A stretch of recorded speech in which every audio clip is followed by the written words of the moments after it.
আজকের এই নির্বাচনী সভার সম্মানিত সভাপতি মঞ্চে প্রধান অতিথি হিসেবে উপস্থিত রয়েছেন নড়াইল জেলা বিএনপির বিপ্লবী সাধারণ সম্পাদক, নড়াইল 2 আসনের গণমানুষের নেতা, নড়াইল সদর উপজেলা পরিষদের সাবেক নির্বাচিত চেয়ারম্যান, আমাদের সকলের প্রিয় মুখ জনাব আলাজ মনিরুল ইসলাম সহ দ্বার প্রান্তে সেই লক্ষ্যে 94 নড়াইল 2 নির্বাচনী এলাকায় বাংলাদেশ জাতীয়তাবাদী দল বিএনপির মনোনয়ন প্রত্যাশী হিসেবে আজকের অনুষ্ঠানের প্রধান অতিথি আমাদের প্রিয় নেতা আলাজ মনিরুল ইসলাম নড়াইল নোয়াগাঁও প্রত্যন্ত এলাকায় ছুটে বেড়াচ্ছে কর্মী জনগণের পাশে থেকে আগামী নির্বাচনে ধানের শীষকে বিজয়ী করার জন্য। সেই ধানের শীষ প্রতীককে বিজয়ী করার লক্ষ্যে আজকের এই সভা, এই যে মাটিতে দাঁড়িয়ে আছি, যদিও এই মুহূর্তে যেহেতু রাত্রিকালীন মিটিং, মানুষের কর্মব্যস্ততা বেড়েছে, আমাদের স্থানীয় উপস্থিতি সংখ্যা 4 কাজে এই কেন্দ্রে কখনো ধানের শীষ হারেনি। আমাদের বিশ্বাস আমরা ইনশাল্লাহ আগামী নির্বাচনে এখানে ধানের শীষ থেকে বিজয়ী লাভ করাতে পারবো। ভাইরা আমার, আপনারা সকলেই জানেন বাংলাদেশ জাতীয় দল বিএনপি মহাসচিব ইতিমধ্যে নির্বাচনী এলাকা বিভিন্ন সংসদীয় আসনের প্রার্থীর নাম ঘোষণা করলে নড়াইল 2 নির্বাচনী এলাকায় এখনো প্রার্থীর নাম ঘোষণা করেনি।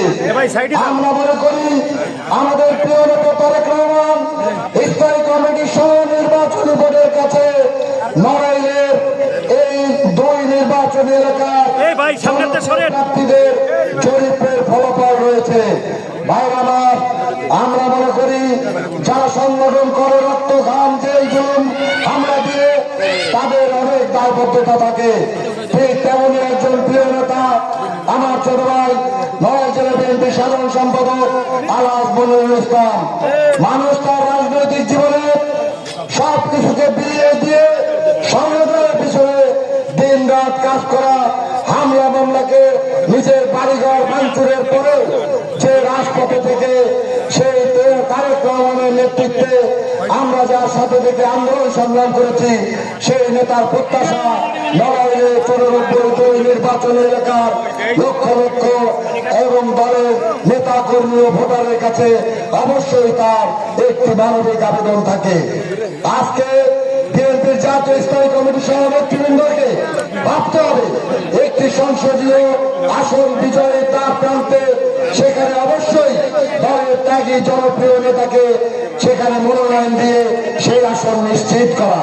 ভাইরা আমার, আমরা দলীয় আনুগত্য বিশ্বাস করি। আমাদের নেতা তারেক রহমান বলেছে যাকেই দেওয়া হোক না কেন আপনারা ঐক্যবদ্ধ থেকে আপনারা কাজ করবেন, অবশ্যই তার আদেশ আমাদের শিরোধার্য। কিন্তু যেহেতু এখনো নড়াইলের এই আসন ঘোষণা করা হয়নি, আমরা এখানে সাংবাদিক ভাইরা আছে, বিভিন্ন সংস্থারা কাজ করে, আমরা অনুরোধ করব, আমরা চাই আমাদের দল থেকেই নির্বাচনে মনোনীত করা হোক। আমরা আপনাদের সন্তান, আমরাও রাজনীতি করি, আমরাও প্রার্থী, আমরাও চাই দলের প্রার্থীকে দেওয়া হোক।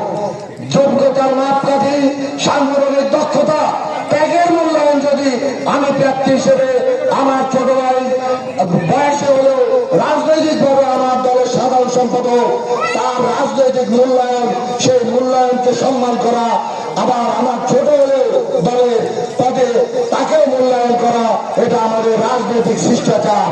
তাই আমি মনে করি আমাদের আগামী জাতীয় নির্বাচনে নড়াইল 2 আসনের এই খান পরিশ্রমের হাজারো নেতা কর্মীর জেল জুলুম হামলার এই ফসল আমাদের ধানের শীষের বিজয় তুলে আনতে গেলে অবশ্যই আমাদের প্রার্থী হিসেবে আলাজ মনিরুল ইসলাম সে অগ্রগণ্য, তার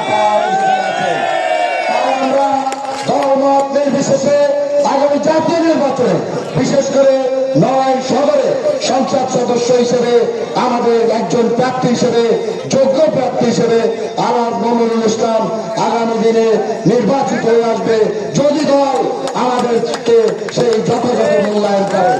আমি 4 নম্বর ওয়ার্ডের সকল গ্রামে যারা বিএনপির কর্মী নেতা আছেন সমস্ত ভেদাভেদ ভুলে আপনারা এই সেন্টারে বিগত দিনে যেমন ধানের শীষকে বিজয়ী করেছেন,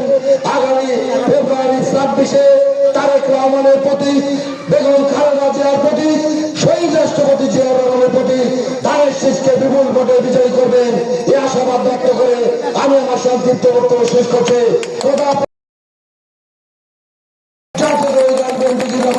সবাইকে ধন্যবাদ।